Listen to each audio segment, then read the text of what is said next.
it's really important to lay out what the different terminology really refers to and what all these different acronyms mean, because some of them are used interchangeably correctly and some of them not so much. So sustainable investing is really the sort of umbrella term which encompasses impact investing, I would say sort of ethical investing, ESG, all of them meaning slightly different things to different people.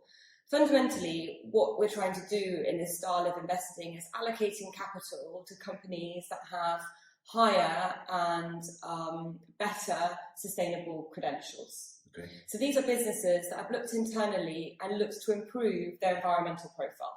Okay. It could be something around reducing the amount of wastewater that's part of their manufacturing process.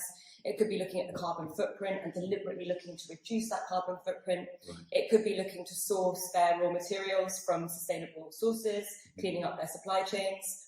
From a social perspective, and that's the S of ESG, factors like health and safety of the workforce, product safety, toxicity of the chemicals used, and G, governance. That's the aspect that most investors will say they've always looked at when you're looking to value a business.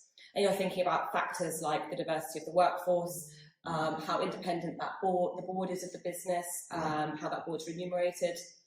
So what you're doing when you're allocating capital to these businesses that are better on those metrics is incorporating additional data points when you're valuing a business. Right. Traditional investing, you're looking at a company's balance sheet, revenue projections, profit, level of leverage, and you're still looking at all of those factors when you're investing sustainably.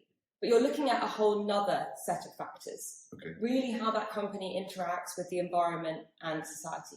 Okay. And you're deliberately selecting and investing in companies that are scoring better on those metrics.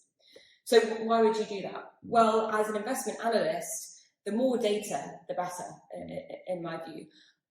Getting the data in a transparent way and making sure that data is accurate is really important.